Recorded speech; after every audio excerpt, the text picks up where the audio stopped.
Efésios capítulo 5, versículos 15 a 21, dizem assim: Portanto, tenham cuidado com a maneira como vocês vivem, e vivam não como tolos, mas como sábios, aproveitando bem o tempo, porque os dias são maus. Por essa razão, não sejam insensatos, mas procurem compreender qual é a vontade do Senhor.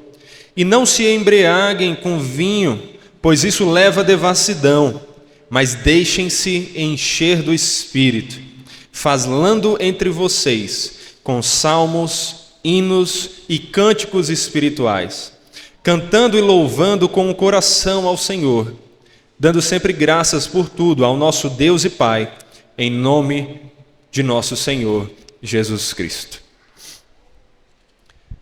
Uma pergunta que normalmente nos fazemos em brincadeiras no final do ano, quando os jornais começam a falar da Mega Sena da virada e de prêmios de loteria. O que você faria se ganhasse na loteria? Você investiria numa casa bonita, espaçosa? Você compraria carros? Talvez fizesse investimentos em bolsa de valores ou algo do tipo? Ou até mesmo ajudasse outras pessoas. Não seria mais ou menos isso? Bom, em 1983, um rapaz de 19 anos chamado Antônio Domingos ganhou o que hoje seria equivalente a 30 milhões na loteria. Mas esse rapaz deixou que o prêmio subisse pela sua cabeça e ele perdeu o juízo. Ele já não sabia mais como aproveitar o dinheiro da maneira correta. De tal forma que no primeiro ano, ele decidiu ir passar, na verdade, 1 ano e meio, numa das suítes mais luxuosas de um grande hotel da cidade de Salvador, na Bahia, onde ele vivia. 1 ano e meio nesse hotel. Além disso, ele em cada noite dormia com uma mulher diferente, gastava nos principais restaurantes e em muitas extravagâncias e farras.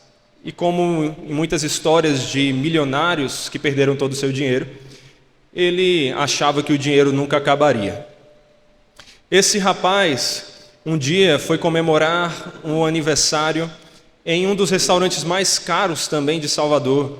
E não bastando o que ele já gastava com a sua própria conta, ele decidiu pagar tudo que todos no restaurante naquele dia haviam pedido. Já imaginou? Seria interessante estar num restaurante desses nesses dias, né? Mas além disso, ele tinha muitas outras extravagâncias. Ele preferia comprar roupas novas do que lavá-las. Por isso as usava apenas uma vez. Se um pneu furasse, seja de uma moto ou de um carro de luxo que ele possuía, ele preferia se desfazer daquele automóvel. E foi assim que em muitas ocasiões de gasto desenfreado, aquele rapaz de 19 anos, em cerca de 5 anos, voltou a viver numa casa pobrezinha em que ele tinha com a mãe, porque nem sequer o sonho da casa própria e mais arrumadinha que a mãe tinha, ele foi capaz de realizar, pensando apenas em si mesmo. E aí vem a pergunta para você: olhando para a história desse rapaz, você o descreveria como alguém sábio ou como um tolo? Como você chamaria esse rapaz? Enquanto o texto que nós meditamos hoje nos ensina que nós temos que viver como sábios e não como tolos, Antônio Domingos fez exatamente o oposto. Ele viveu como um verdadeiro tolo. Mas e você? Como tem vivido? Como um sábio ou como um tolo? Como é que tem sido a sua vida? Você tem desperdiçado dinheiro de alguma maneira semelhante ao que nós vemos descrito aqui? Na verdade, a pergunta vai além disso. Você tem desperdiçado algum bem precioso que você tem, ao invés de aproveitá-lo? Como, por exemplo, o bem mais precioso que nós temos, o tempo.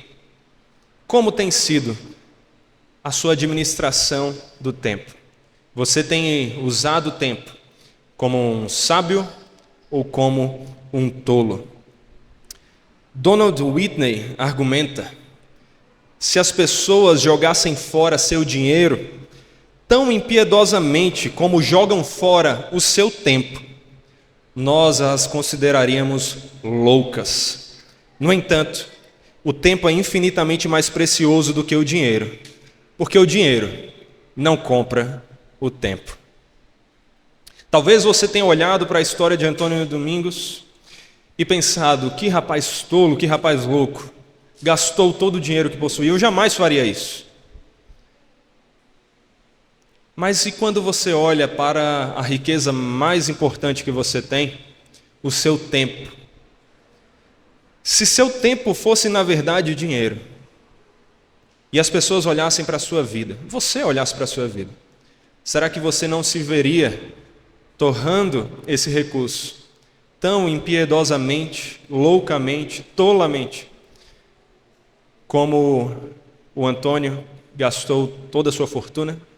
Como você tem aproveitado a fortuna chamada o tempo, a vida que Deus lhe deu? Quando nós olhamos para esse texto aqui, percebemos que é justamente essa a primeira lição do nosso texto sobre como nós devemos viver como sábios e não tolos. Portanto, versículo 15: tenham cuidado com a maneira como vocês vivem, e vivam não como tolos, mas como sábios. Como é que é isso? Ele qualifica, versículo 16: aproveitando bem o tempo, porque os dias são maus. Talvez uma das maiores demonstrações de sabedoria seja aproveitar bem o tempo, ao invés de desperdiçá-lo. É por isso que esse texto nos ensina aqui que o tolo desperdiça o seu tempo, mas o sábio o aproveita para a glória de Deus. Para você ter noção, um estudo de uma agência de marketing digital chamada Shortlist analisou diferentes aplicativos e revelou que os brasileiros gastam em média 10 horas por dia na internet. Sendo que dessas 10 horas, aproximadamente 3 horas e 40 minutos são simplesmente para acessar as redes sociais. O que faz com que o Brasil ocupe o segundo lugar no ranking de tempo gasto na internet e nas redes sociais em todo o mundo. E como é que é o seu uso das redes sociais? Quanto tempo por dia você gasta por ali? Hoje em dia os celulares vêm com a opção de você analisar quanto tempo você tem usado. Eles dizem até mesmo quantas vezes você destravou o celular, quais aplicativos que você tem usado mais vezes. Você já parou para analisar isso? E não só o celular e o seu computador e outros tipos de acesso à internet, como tem sido o seu uso? E das redes sociais? Quanto tempo será que você gastou nas redes sociais ano passado? Mas a rede social é apenas um dos meios que as pessoas usam para torrar esse recurso precioso que chamamos de tempo. Existem muitos outros, e você sabe qual é o meio que você tem usado para desperdiçar o seu tempo. Um dos outros meios mais utilizados é a televisão. Talvez não necessariamente o aparelho de televisão, mas assistir a filmes, séries e coisas do tipo. E aqui eu pesquisei e trouxe para a gente o número de horas necessário para assistir do início ao fim algumas das principais séries que nós conhecemos nos últimos tempos. Friends. Quem aqui já assistiu Friends? Friends, segundo um canal de análise de filmes e séries, tem 250 episódios que totalizam ali 88 horas e 19 minutos. São 88 horas e 19 minutos que você gastou da sua vida se você já assistiu Friends. Isso que, normalmente, Friends é uma série que as pessoas assistem mais de uma vez. Mas não só isso, o famoso Game of Thrones, não muito assistido pelos cristãos devido aos seus escândalos ali, mas uma série muito popular, com 73 episódios e 70 horas e 14 minutos. Suits, a série sobre os advogados, que é bem intrigante, Conta com 134 episódios e totalizando 97 horas e 54 minutos. Breaking Bad, uma das séries consideradas como a melhor de todos os tempos. 62 episódios, 49 horas e 31 minutos. Quantas dessas séries você já assistiu? Talvez eu não tenha citado a sua preferida. Com certeza, não citei aqui as horas que você gasta nos filmes. Mas perceba, são muitas. São muitas. Para você ter noção, quantas vezes na sua vida você já leu a Bíblia inteira? Você sabe quantas horas são necessárias para ler a Bíblia inteira? Você conseguiria fazer isso, a depender da sua velocidade, no tempo de qualquer uma dessas séries, até na menor delas. Mas se você for alguém que lê bem lentamente, na velocidade de fala, você gastaria cerca de 70 horas para ler a Bíblia de ponta a ponta, como se você estivesse narrando para alguma pessoa. 70 horas.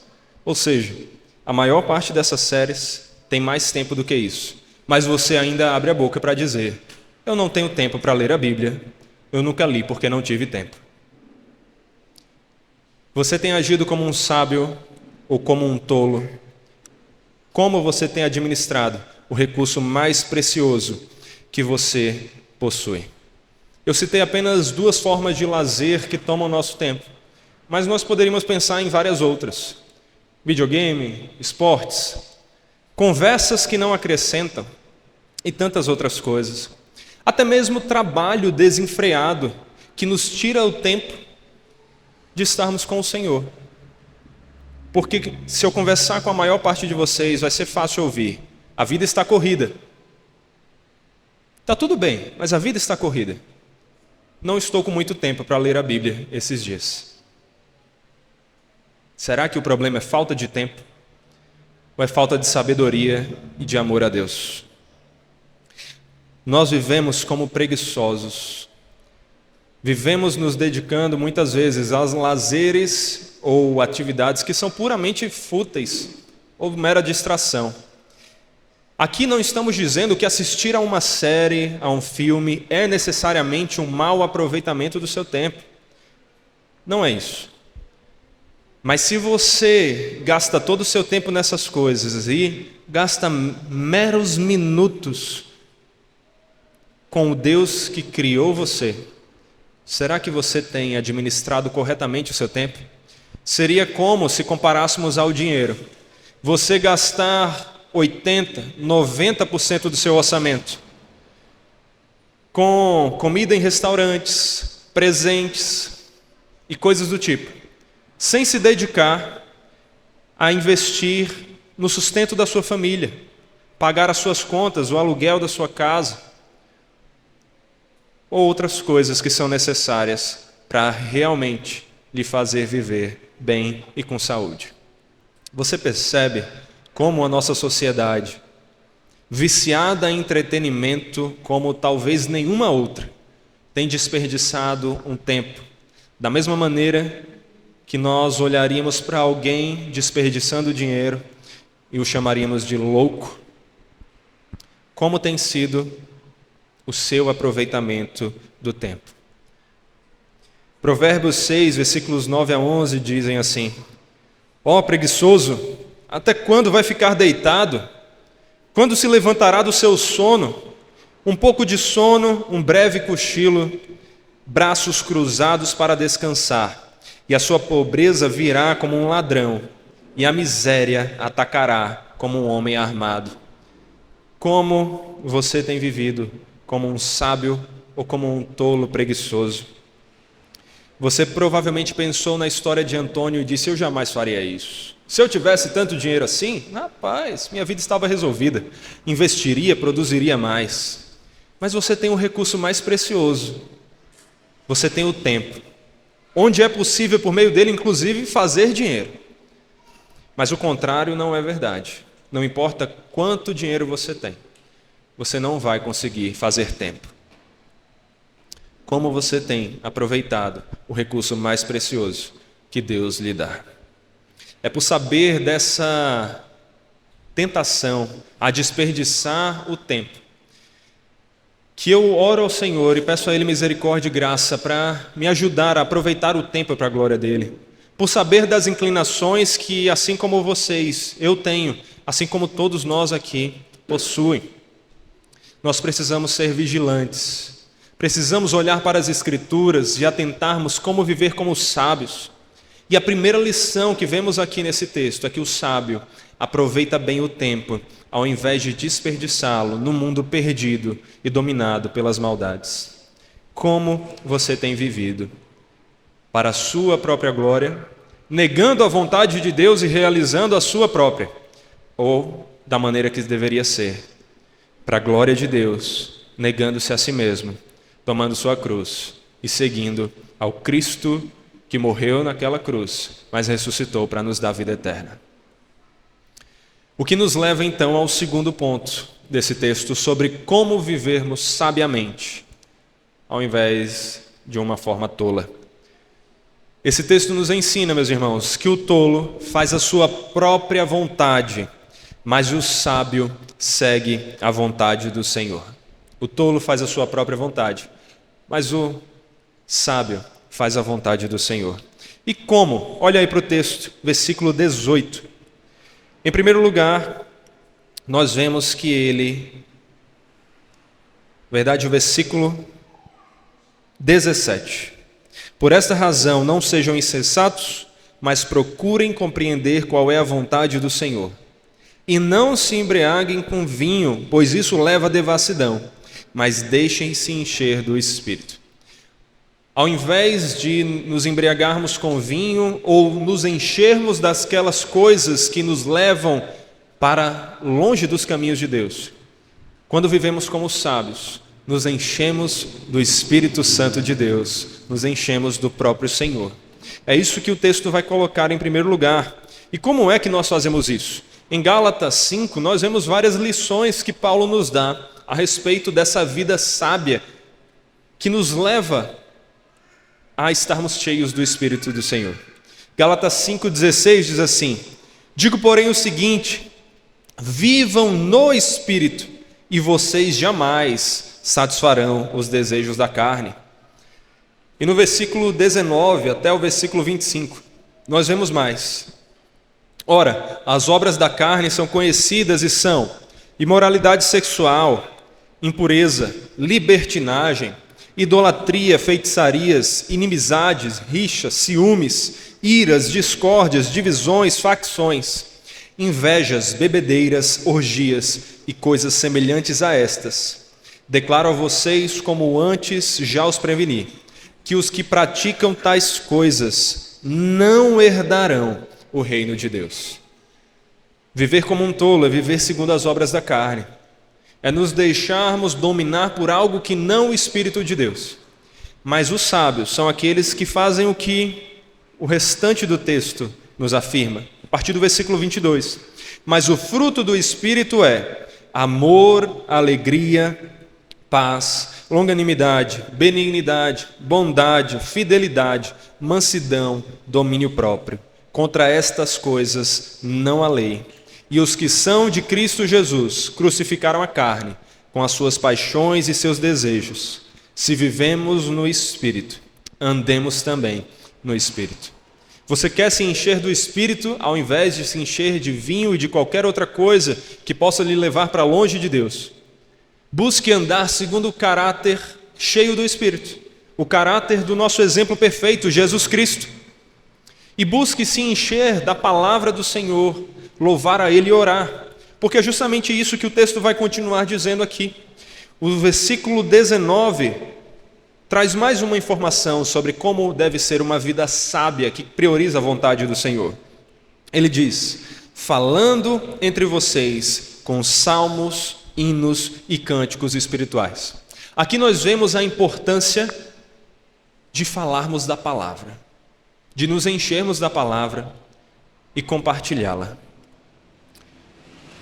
Colossenses 3,16, um dos versículos mais importantes para mim nas Escrituras, diz assim: que a palavra de Cristo habite ricamente em vocês. instruam e aconselhem-se mutuamente em toda sabedoria. Nós precisamos nos encher da palavra para que ela habite ricamente em nós.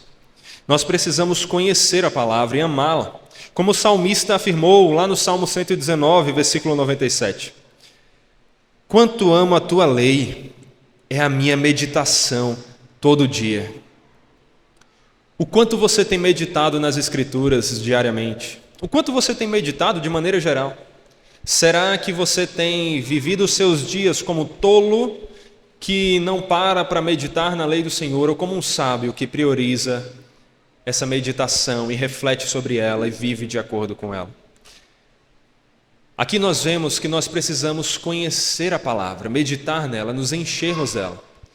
Primeiro momento, precisamos da palavra para nós, para que ela nos transforme. Mas precisamos falar da palavra. Para falar, então, nos enchemos dela, a conhecemos, buscamos aprender sobre ela. Mas também, depois, compartilhamos com outros. E nós vemos que é isso que a Escritura nos manda fazer. Lá em 1 Pedro, capítulo 2, versículo 9, falando dos cristãos, Pedro diz: vocês, porém, são geração eleita, sacerdócio real, nação santa, povo de propriedade exclusiva de Deus, a fim de proclamar as virtudes daquele que os chamou das trevas para a sua maravilhosa luz. Para que vocês foram feitos, cristãos? Geração eleita. Para que vocês foram feitos, cristãos? Sacerdócio real. Para que você foi feito, cristão? Povo de propriedade exclusiva de Deus. Para quê? Não foi para que você continuasse vivendo a sua vida como se Deus não existisse e gastando a sua vida, o seu tempo, como um tolo, mas para que você vivesse sabiamente, falando a palavra, conhecendo a palavra, pregando a palavra, a fim de proclamar as virtudes daquele que os chamou das trevas para a sua maravilhosa luz. Você foi salvo, transformado, para que você viva anunciando esse evangelho que o salvou e que o transformou. Pregue esse evangelho, conheça esse evangelho, medite na palavra, viva a palavra. E faça isso louvando a Deus também. É isso que a continuação do texto, na verdade todo o versículo 19 aponta. Falando entre vocês com salmos, hinos e cânticos espirituais, já nos aponta para louvor, porque ainda que aqui nós vejamos a palavra também presente, representada pelos salmos, os salmos são um livro de louvor. E ele continua dizendo: cantando e louvando com o coração ao Senhor. Sabe como você vive de maneira sábia, priorizando a vontade de Deus e não a sua? Louvando a Deus. Você não foi criado para viver para si mesmo. Você foi criado para louvar a Deus. Tudo que existe foi criado para Deus, para o louvor da sua glória. Você foi salvo para isso. É isso que nós vimos também em Efésios 1, versículos 3 a 6. Bendito seja o Deus e Pai do nosso Senhor Jesus Cristo, que nos abençoou com todas as bênçãos espirituais nas regiões celestiais em Cristo. Antes da fundação do mundo, Deus nos escolheu nele para sermos santos e irrepreensíveis diante dele. Em amor, nos predestinou para ele, para sermos adotados como seus filhos, por meio de Jesus Cristo, segundo o propósito da sua vontade, para louvor da glória de sua graça, que ele nos concedeu gratuitamente no amado. Para que você foi escolhido desde a eternidade? Para louvor da glória da graça de Cristo Jesus, que o salvou. Apocalipse 4, versículo 11 diz, falando para o Senhor: Tu és digno, Senhor e Deus nosso, de receber a glória, a honra e o poder, porque criaste todas as coisas e por tua vontade elas vieram a existir e foram criadas. Por que Deus é digno de todo louvor e adoração? Porque Ele é o Criador de tudo. Tudo foi criado para o Senhor. Porque dele, por meio dele e para Ele são todas as coisas. A Ele seja a glória para sempre. Amém Romanos 11, 36. Memorize esse texto, traga em sua memória, traga em seu coração, para que ele guie a sua vida e você lembre: eu não nasci, eu não estou aqui, eu não estou respirando para fazer a minha vontade. Eu sou de Deus, para o louvor da glória de Deus. Então que a sua vida seja uma vida sábia, onde o louvor a Deus é priorizado, porque foi para isso que você nasceu. Além disso, nós vemos a importância aqui de vivermos em comunhão. A vida em comunhão é necessária para andarmos sabiamente priorizando a vontade de Deus. Onde nós percebemos isso nesse texto? Versículo 19 diz assim: falando entre vocês, plural, é falando entre vocês, não é você falando sozinho na frente do espelho. Pare com essa história de eu sou a igreja. Você não é a igreja, coisa nenhuma. Nós, plural, somos a igreja. Nós somos o corpo de Cristo juntos. Nós precisamos uns dos outros. E a Bíblia nos dá vários mandamentos que só podem ser cumpridos quando estamos em comunhão uns com os outros. Falando entre vocês com salmos, hinos e cânticos espirituais. Não é louvando a Deus em casa sozinho no seu devocional. Isso é bom, você deve fazer o devocional diário. Vimos aqui como o salmista meditava na lei do Senhor diariamente. Mas isso não substitui a comunhão com Deus. Igreja não é local de você vir, fechar os olhos e ficar isolado tentando ouvir a Deus. Você está abraçado com os seus irmãos, aprendendo juntos, para que vocês juntos falem entre vocês da palavra, do Deus da palavra, do Deus que o salvou você por meio da palavra.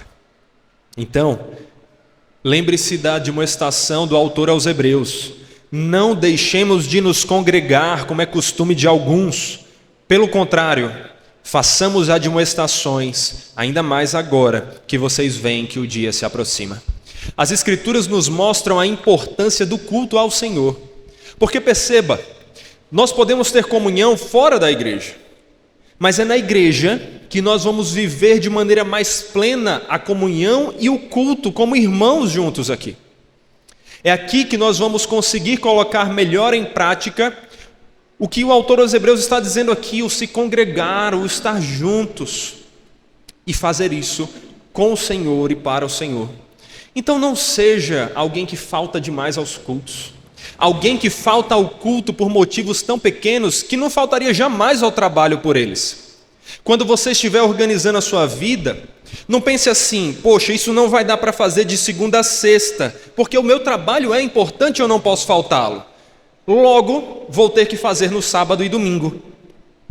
Organize sua vida para que o culto seja a prioridade número 1, porque é aqui, na comunhão com os irmãos, que você vive de maneira mais clara e nítida o Evangelho, falando entre vocês, falando juntos aqui a palavra, orando, louvando, vivendo a comunhão com o Senhor. E isso tudo fazendo o quê? Servindo uns aos outros. É isso que nós vemos no versículo 21 do nosso texto. Sujeitem-se uns aos outros no temor de Cristo. O texto nos mostra que a submissão que devemos uns aos outros é mútua.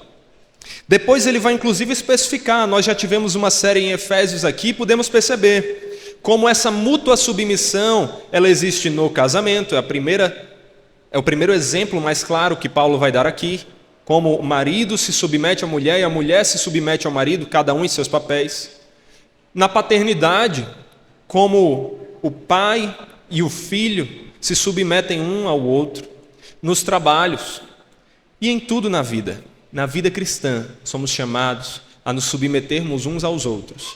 E submeter aqui é a ideia de você se colocar debaixo para servir. Você é chamado para servir, para se importar com seu irmão. Não venha para cá para você pensar como a igreja vai servir a você. Eu estou escolhendo essa igreja porque eu acho que ela vai ser muito boa para mim. Eu vou ficar aqui porque eu estou gostando muito da igreja. Ela dá exatamente aquilo que eu queria. pense em como você serve aos outros. E como essa igreja, vivendo em comunhão, de acordo com a palavra de Deus e para a glória de Deus, é um meio de você servir aos seus irmãos, enquanto eles também servem a você. Gálatas 6:2: levem as cargas uns dos outros, e assim estarão cumprindo a lei de Cristo. Como é que você cumpre a vontade de Deus? Como é que você cumpre a lei de Cristo, a vontade do Senhor Jesus? Ajudando seus irmãos a levarem as cargas que eles têm, os pesos, as dores, as aflições, ajudando seus irmãos a continuarem com você no caminho árduo. É assim que você tem que viver.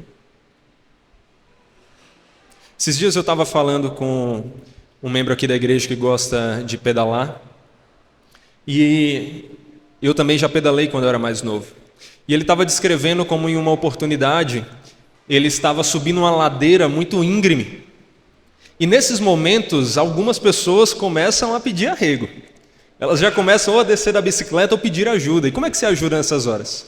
Aqueles que têm mais força normalmente se aproximam da pessoa que está ali labutando, sofrendo, sem conseguir muito avanço. Colocam as mãos em suas costas e pedalam junto com eles, fazendo mais força do que necessitavam por si mesmos para simplesmente subir, mas porque estão se importando em ajudar o outro.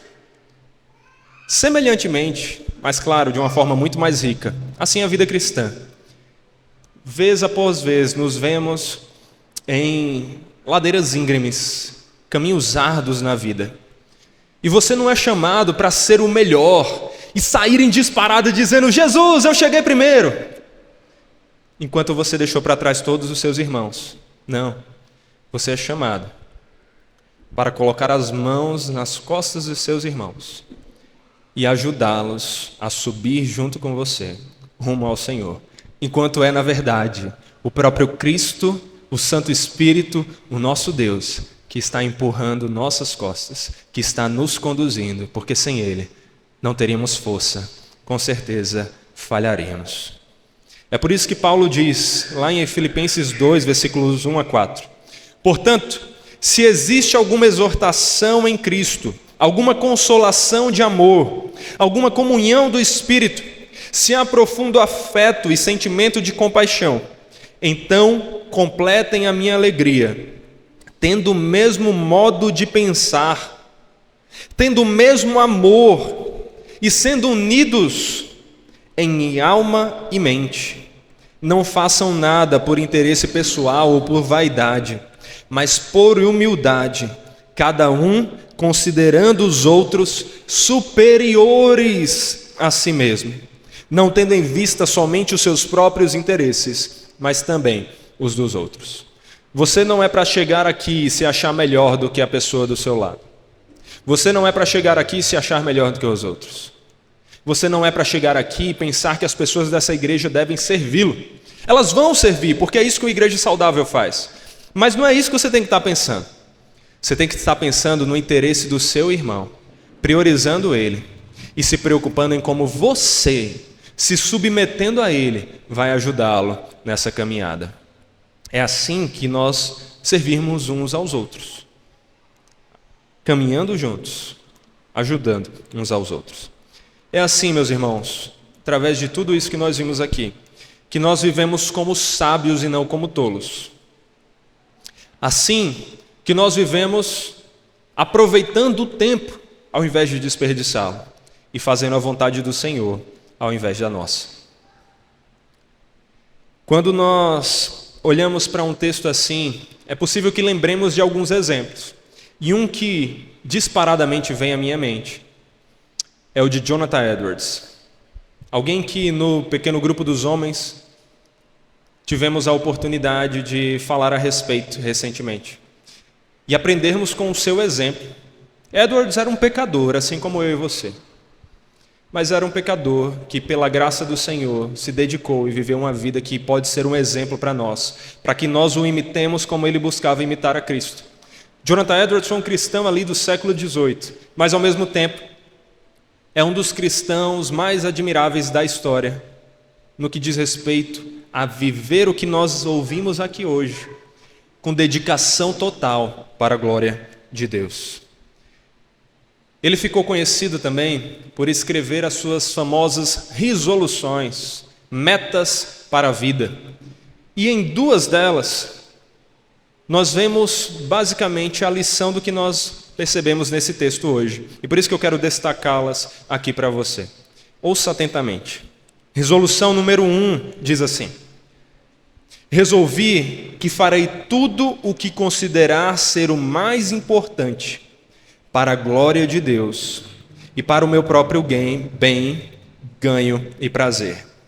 Por todo o tempo que eu viver, sem levar em conta quando, quer seja agora ou num futuro mais distante.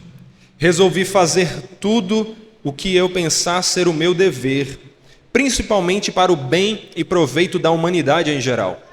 Resolvi fazer isso, sejam quais forem as dificuldades que eu encontre, ainda que muitas e grandes. E na resolução número 5 ele diz: resolvi nunca perder um momento, mas aproveitar o tempo da forma mais vantajosa que puder. Em sua meta de vida, Edwards decidiu viver o que nós ouvimos aqui hoje, o que nós aprendemos aqui. A priorizar a vontade de Deus e a glória de Deus antes da dele. Ao não desperdiçar o seu tempo, mas priorizar tudo para ter um bom aproveitamento para a glória do Senhor. Essas são metas que, na verdade, são apropriadas para todo cristão. São metas que nós deveríamos traçar para a nossa vida. Jonathan Edwards foi um grande exemplo. E eu tenho ele como um dos cristãos a quem eu mais me apego na história, a quem eu mais gosto de imitar. E foi por causa disso que, inspirado pelas suas próprias resoluções, pelas resoluções do Edwards, eu decidi fazer as minhas. Peguei algumas deles que se aplicavam na minha vida, adicionei outras que são muito particulares, e desde então tenho tentado meditar nelas diariamente e segui-las. Edwards conseguiu viver basicamente isso. Claro, não de maneira perfeita, mas porque ele mirou no alvo que é Cristo. Ele conseguiu caminhar mais perto do Senhor. Semelhantemente, longe de ser perfeito, longe sequer de ser como Jonathan Edwards, mas as minhas resoluções têm me ajudado a viver um pouco melhor do que eu viveria se não as tivesse. E eu tenho o costume de pegar algumas frases importantes, impactantes, que eu percebo em livros que eu leio ou na vida geral, conversando com outras pessoas, e colocá-las nessas resoluções para refletir. Uma que tem sido minha meditação diária, tanto nas resoluções como em minhas orações, é a de Thomas Merton. E ela diz assim: que eu use todas as coisas com um único objetivo: encontrar minha alegria em dar a Ti muita glória. Que eu use todas as coisas com um único objetivo: encontrar minha alegria em dar a Ti muita glória. Essa resolução resume o propósito da humanidade. Nascemos para glorificarmos a Deus e nos satisfazermos nele. O que nós queremos é alegria e satisfação. Só vamos encontrar no Senhor e servindo ao Senhor. E é por isso que essa deveria ser a nossa oração diária. Senhor, que eu use todas as coisas, toda a minha vida, minha respiração, tudo que eu tenho, tudo que eu sou, com um único objetivo: encontrar a minha alegria em dar a Ti muita glória. Que essa seja a sua meta de vida. Virada de ano, como falamos no último final de semana, é um momento de preparação de resoluções, de metas, planos, projetos. Eu não sei quais foram os seus, inclusive recomendo que você faça. As metas nos ajudam a chegar em algum lugar, ou pelo menos sabermos para onde estamos indo. Porque é aquela coisa, como alguém já disse, se não temos um caminho específico, qualquer um serve. Nós nos perdemos e não caminhamos em direção alguma. O que nós vemos aqui nessa frase do Thomas Merton é basicamente o que a Bíblia ensina. 1 Coríntios 10, 31, outro texto que todos nós devíamos tentar memorizar. Portanto, quer comais, quer bebais, ou façais outra coisa qualquer, fazei tudo para a glória de Deus. E Colossenses 3,17, que diz: e tudo o que fizerem, seja em palavra, seja em ação, façam em nome do Senhor Jesus, dando por ele graças ao Deus Pai. Que em 2024 e que na sua vida você se dedique a servir ao Senhor e aproveitar o recurso mais precioso que você tem, o tempo. Aproveitar a sua vida, priorizando a vontade dele e vivendo como um sábio, não como um tolo. Que você priorize a sua vida devocional, de leitura da Bíblia, oração e louvor. Priorize a comunhão com os irmãos na vida do dia a dia e principalmente também na comunhão dominical aqui no dia do Senhor. Que você comece a ler bons livros, se dedique para usar a mente que Deus deu para a glória dele, para aprender com outras pessoas e viver essa sabedoria para a glória de Deus. Que você se exercite, cuide do corpo que Deus lhe deu, porque isso também importa. Ao invés de viver como alguém preguiçoso, se exercite, se alimente bem, durma bem, para que seu corpo seja um instrumento capacitado para servir ao Senhor da melhor forma possível. Isso não anula a soberania de Deus. Deus vai lhe usar até mesmo se você estiver de cama. Mas isso não anula a sua responsabilidade. Você tem que fazer o melhor que está ao seu alcance para ser um instrumento mais apropriado possível para o serviço a Ele. E lembre, é Ele mesmo que afia você, é Ele mesmo que vai preparar você, mas se dedique descansando na responsabilidade que é sua e na soberania que é dele. Que você desenvolva bons relacionamentos em 2024 e na sua vida. Conheça as pessoas que estão aqui, construa relacionamentos de verdade, esteja com pessoas na sua vida. Aproveite o seu tempo em comunhão ao invés de pensar somente em si. Que você trabalhe e se capacite para trabalhar da melhor maneira possível, usando os dons que Deus lhe deu para servir ao próximo e glorificar ao Senhor, ao invés de simplesmente pensar nos seus bens. Mas que você também administre seu dinheiro para a glória de Deus, não somente com as ofertas na igreja, mas na maneira que você usa cada um dos centavos que você tem, pensando em como isso vai ajudar você a se tornar um instrumento mais útil e capacitado para servir a Deus. Que você aproveite seus lazeres com Deus e para Deus, sem se dedicar a nenhum lazer que seja pura distração ou futilidade, perda de tempo, uma tolice. Por fim, que você organize sua vida para servir ao Senhor da hora que você acorda até a hora que você deita, não desperdiçando, mas servindo ao Senhor, sendo eficiente, produtivo, para a glória de Deus. Trace metas, crie uma rotina. Pessoas que administram bem os seus recursos financeiros são aquelas que normalmente têm um orçamento, sabem quanto entra e quanto sai, organizam as coisas. Rotinas são instrumentos que nos ajudam semelhantemente, poderiam ser chamados de orçamento do tempo. Veja quanto das suas 24 horas são gastas em cada coisa. Administre melhor o seu dia. Não precisa fazer disso algo escravizante, pelo contrário, a organização não escraviza, ela liberta. Trace metas e siga as metas capacitado pelo Senhor e para a glória do Senhor. Que assim, 2024 e toda a sua vida seja uma demonstração de fidelidade ao Senhor e de sabedoria de alguém que não desperdiça o tempo, mas o aproveita, priorizando a vontade de Deus e não a sua própria. Que Deus nos abençoe e que Ele nos guie em tudo isso. Oremos ao Senhor. Pai Santo, nos capacite a viver dessa maneira. Que Teu nome seja louvado por nossa vida. Que nós não desperdicemos o nosso tempo. Sejamos mais zelosos na administração dele. E que assim consigamos servir melhor ao Senhor e ao próximo. Consigamos crescer em todas as áreas. Tire de nós toda preguiça, tire de nós toda desorganização, para que sejamos mais sábios e não tolos, e que priorizemos a Tua vontade e não a nossa. É o que nós te pedimos e agradecemos em nome de Jesus. Amém.